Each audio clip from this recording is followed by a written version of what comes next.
دوسرا اللہ کا نافرمان ہے۔ دونوں مچھلی کا شکار کرنے جاتے ہیں۔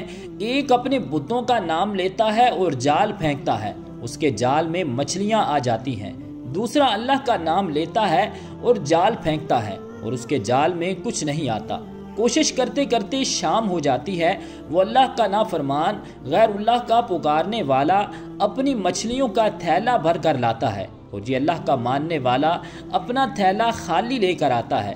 اللہ کا فرشتہ یعنی کرامن کاتبین غمگین ہوتا ہے اور عرض کرتا ہے کہ اے اللہ، وہ تیرا نام لینے والا خالی ہاتھ آ رہا ہے اور تیرے دشمنوں کا نام لینے والا مچھلیوں سے بھرا ہوا تھیلا لا رہا ہے۔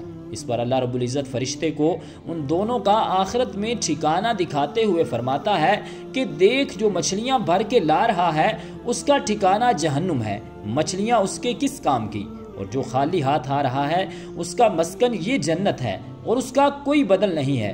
جیسے ہم کہتے ہیں کہ وہ اتنے نافرمان ہیں لیکن پھر بھی مزے کر رہے ہیں، اور یہ اتنے فرما بردار ہیں پھر بھی تکلیفوں میں مبتلا ہیں۔ ارے اللہ کے یہاں مقبولیت اور پسندیدگی کا معیار کچھ اور ہے۔ وہ حکیم ذات ہے، حکیم ذات ہے۔